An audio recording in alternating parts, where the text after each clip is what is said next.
భగవద్భక్తులారా, భగవద్గీత చదువులారా, మీకందరికీ నా హృదయపూర్వక నమస్కారములు. హిందూ సనాతన ధర్మ శ్రేయోభిలాషులారా, భారతదేశ సంరక్షకులారా, మీకందరికీ నా హృదయపూర్వక నమస్సుమాంజలులు. జై శ్రీరామ్, జై శ్రీకృష్ణ. మనము నిన్నటి వరకు భగవద్గీత 2వ అధ్యాయము సాంఖ్యయోగములో 46వ శ్లోకం వరకు చెప్పుకొని ఉన్నాము. నేడు 47వ శ్లోకము నుండి చెప్పుకుందాము. ఈ 47వ శ్లోకము ఈ సాంఖ్యయోగములో మరియు భగవద్గీత మొత్తం మీద చాలా ముఖ్యమైనటువంటి శ్లోకము, భగవంతుని యొక్క వాక్యము. ఈ భగవంతుని యొక్క వాక్యము 47వ శ్లోకము సాంఖ్యయోగములో ఏమిటంటే, కర్మణ్యే వాధికారస్తే మా ఫలేషు కదాచన మా కర్మఫల హేతుర్భూర్మాతే సంగో స్వకర్మణి మా కర్మఫల హేతుర్భూర్మాతే సంగో స్వకర్మణి అనేది భగవంతుని యొక్క దివ్యవాక్యము 47వ శ్లోకము. అంటే ప్రారబ్ధానుసారం ప్రాప్తించిన కర్మలు చేయడం వరకే నీకు అధికారం ఉన్నది. కర్మఫలం మీద అధికారం నీకు ఎప్పుడూ లేదు. కర్మఫలం కోరే కారకుడు కావద్దు. అలాగని కర్మలే మానివేయడానికి పూనుకోవద్దు. అది ఇంకా ప్రమాదకరమైనది అని భగవంతుడు, దేవాది దేవుడు శ్రీకృష్ణ పరమాత్మ అర్జునుల వారితో చెప్పారు. అంటే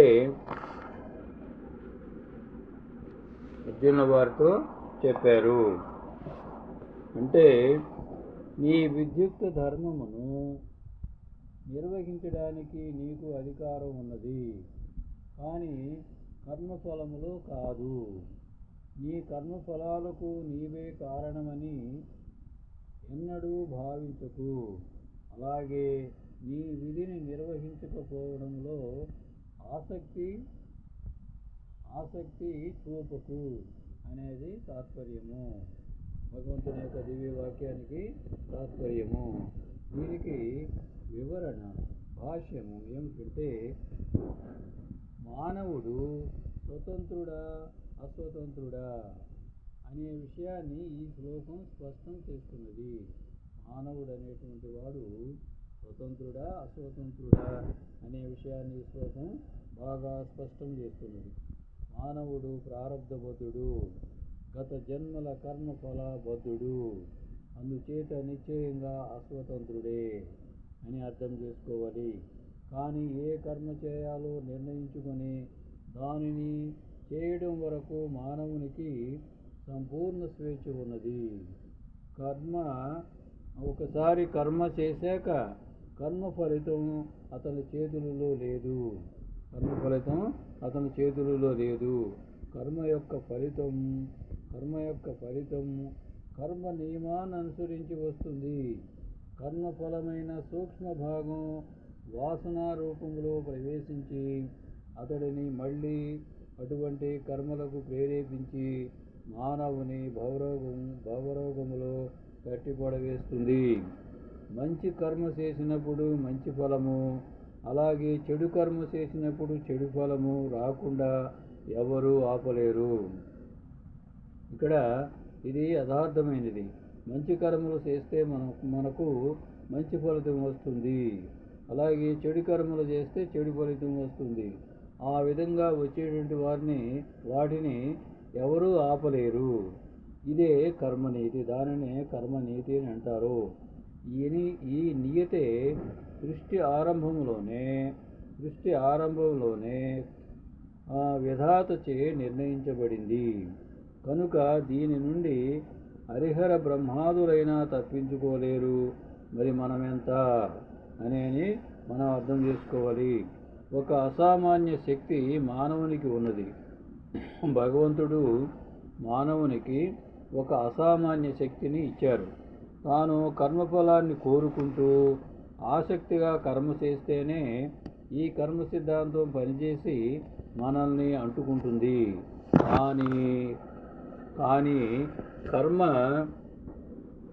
కానీ కర్మఫలాన్ని లేశమైనా సరే కోరకుండా పరమాత్మార్పణ బుద్ధితో త్రికరణ శుద్ధిగా చేస్తే కర్మనీతి పనిచేయదు, కర్మఫలం అసలు అంటుకోదు.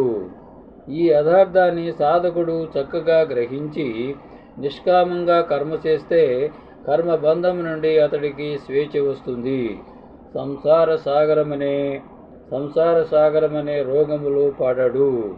అదీగాక కర్మ చేస్తున్నాడు కాబట్టి అప్పటికే కారణ శరీరంలో పేరుకొని ఉన్న వాసనలు ఖర్చయిపోతాయి. కర్మఫలము కోరడం లేదు కాబట్టి క్రొత్త వాసనలు చేరడం కానీ భవబంధం ఏర్పడడం కానీ ఉండదు. ఇలా వివేకంతో విహిత కర్మ చేయమని, కర్మఫలం పొందడానికి కారకుడు కావద్దని శ్రీకృష్ణ పరమాత్మ బోధిస్తున్నారు. కానీ అహిత కర్మలు చేస్తూ కర్మఫలం వద్దని భావించిన అంటుకుంటుంది భవరోగము, బంధము. కావున అహిత కర్మ ముముక్షువుకు సదా వర్జనీయమే. అంటే సదా తీసివేయవలసిందే. అహిత కర్మలనేవి లేకుండా చేసుకోవలసిందే అని అర్థం. అసలు కర్మలే చేయకపోతే ఏ బాధ ఉండదు కదా అని అనుకోవచ్చు. కానీ అకర్మణి అంటే కర్మలే చేయకుండా మానివేయడం. దానివల్ల ఏమీ ప్రయోజనం లేదు. అసలు కర్మ చేయకపోతే లోపల మురిగిపోతూ కరుడుగట్టి ఉన్న వాసనలు అంటే పాపపుణ్య ఫలాలు, అంటే మంచి చెడు ఫలాలు ఖర్చు కాకుండా అలాగే ఉంటాయి. అలాగే ఉంటే ఏమవుతుంది? కావున కారణ శరీరంలోని ఆ వాసనలు ఖర్చు అయ్యేంత వరకు జన్మలనిస్తూనే ఉంటాయి. అంటే పుడుతూ చస్తూనే ఉంటాము. ముక్తి అనేది, మోక్షం అనేది ఉండదు.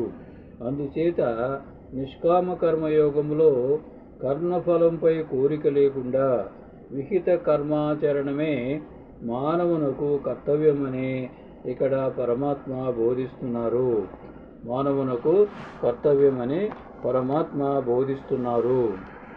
తరువాత జై శ్రీరామ్, జై శ్రీకృష్ణ. విద్యుక్త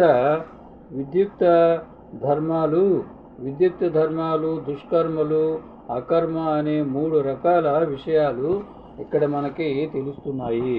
విద్యుక్త ధర్మాలు, దుష్కర్మలు, అకర్మ అనేవి 3 విషయాలు మనకి ఇక్కడ తెలుస్తున్నది. 3 విషయాలు ఇక్కడ మనకి తెలుస్తున్నవి.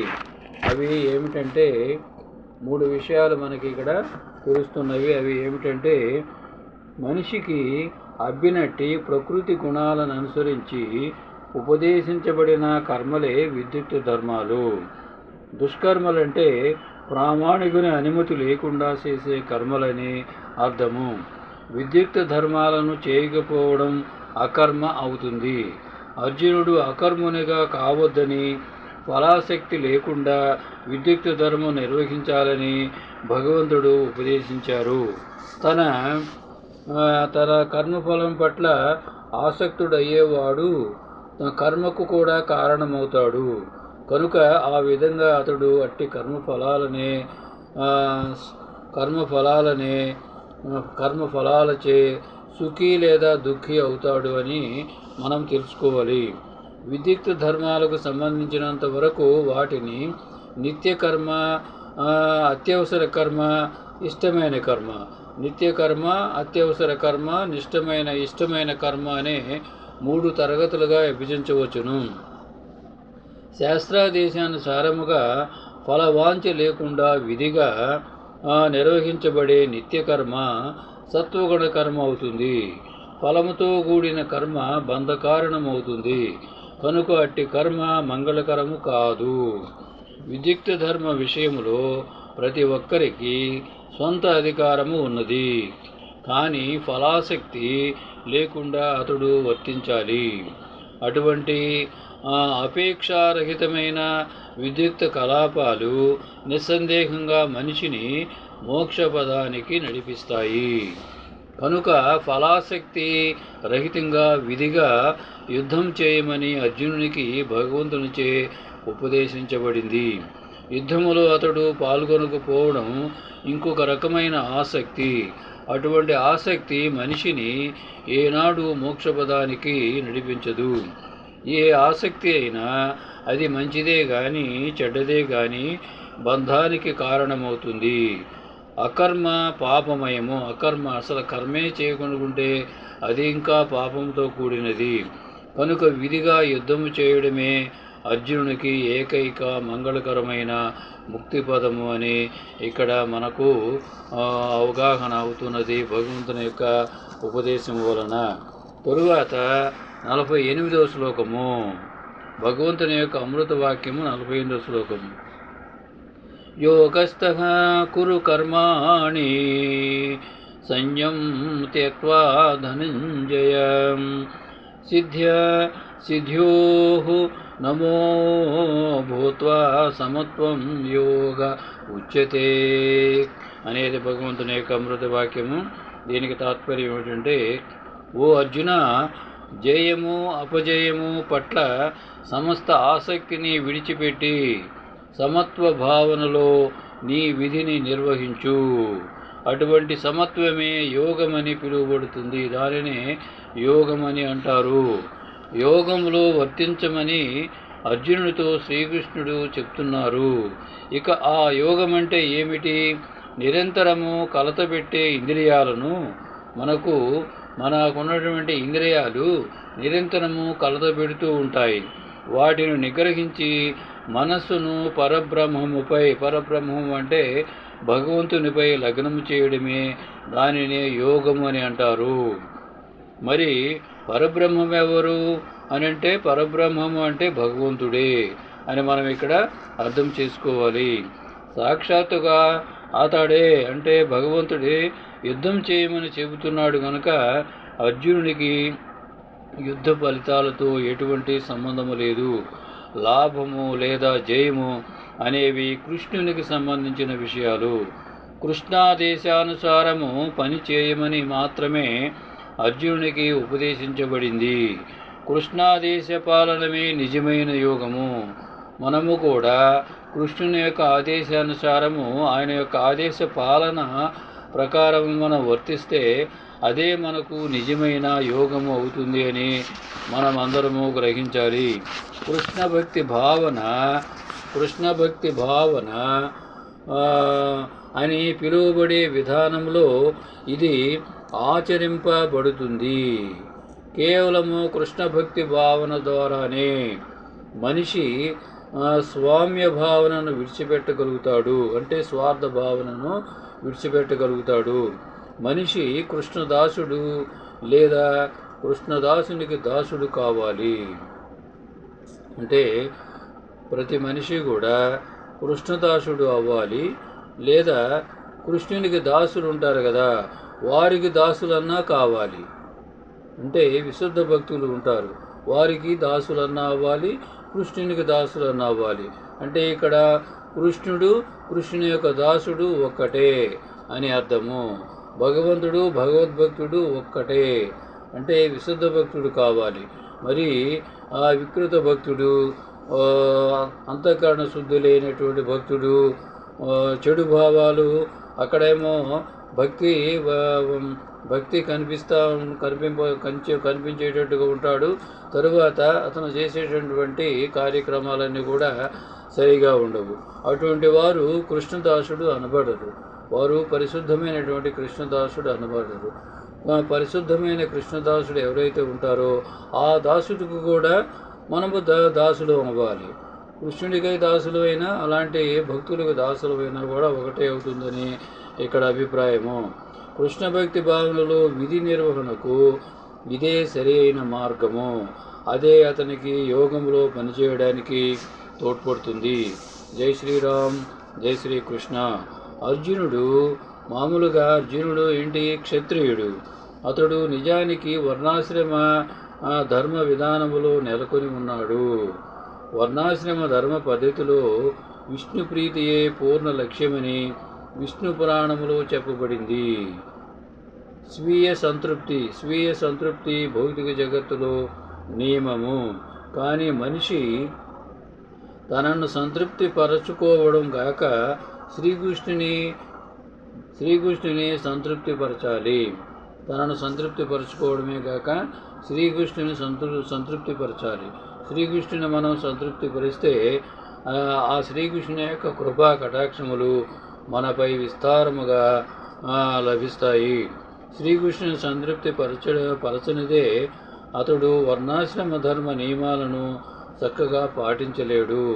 ఇక్కడ అర్జునుని యొక్క వర్ణాశ్రమ ధర్మాల ప్రకారము అతని యొక్క విధి యుద్ధము చేయడం. ఆ యుద్ధములో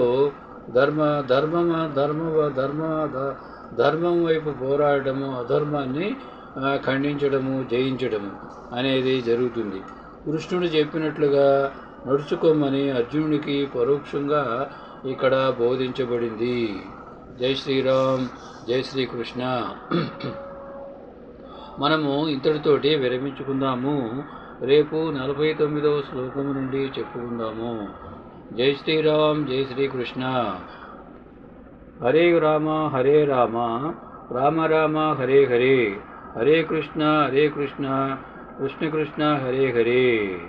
శ్రీరామ జయ రామ జయ జయ రామ, శ్రీకృష్ణ జయ కృష్ణ జయ జయ కృష్ణ.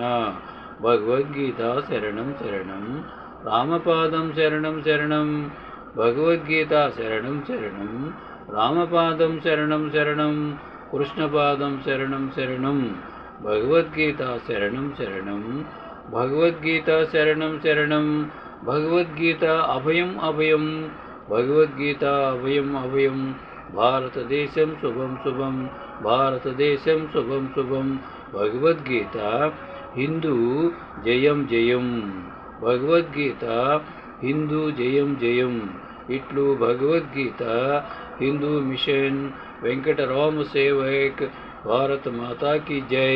జై హింద్.